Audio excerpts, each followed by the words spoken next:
روز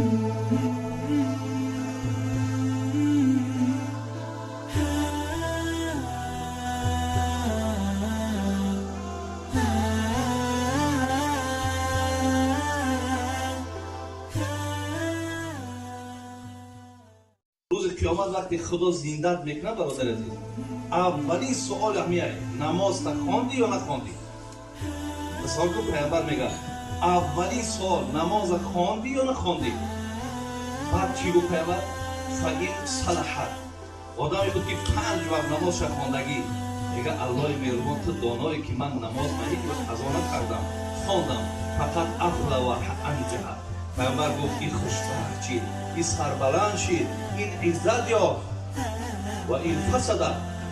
رنگ اگر انتری اعتقاد باشه که هر که بچه من دلم تازه نماز چی حاجت های، اونجا میگه فقط خواب و خسیره، این خار زلیل شید. رمی چوکتابای ما میگه روزی محشر که جان گداز بود، اولین پرسش از نماز بود. پس مکن در نمازها تقصیر تا در آن روز باشد توفیق.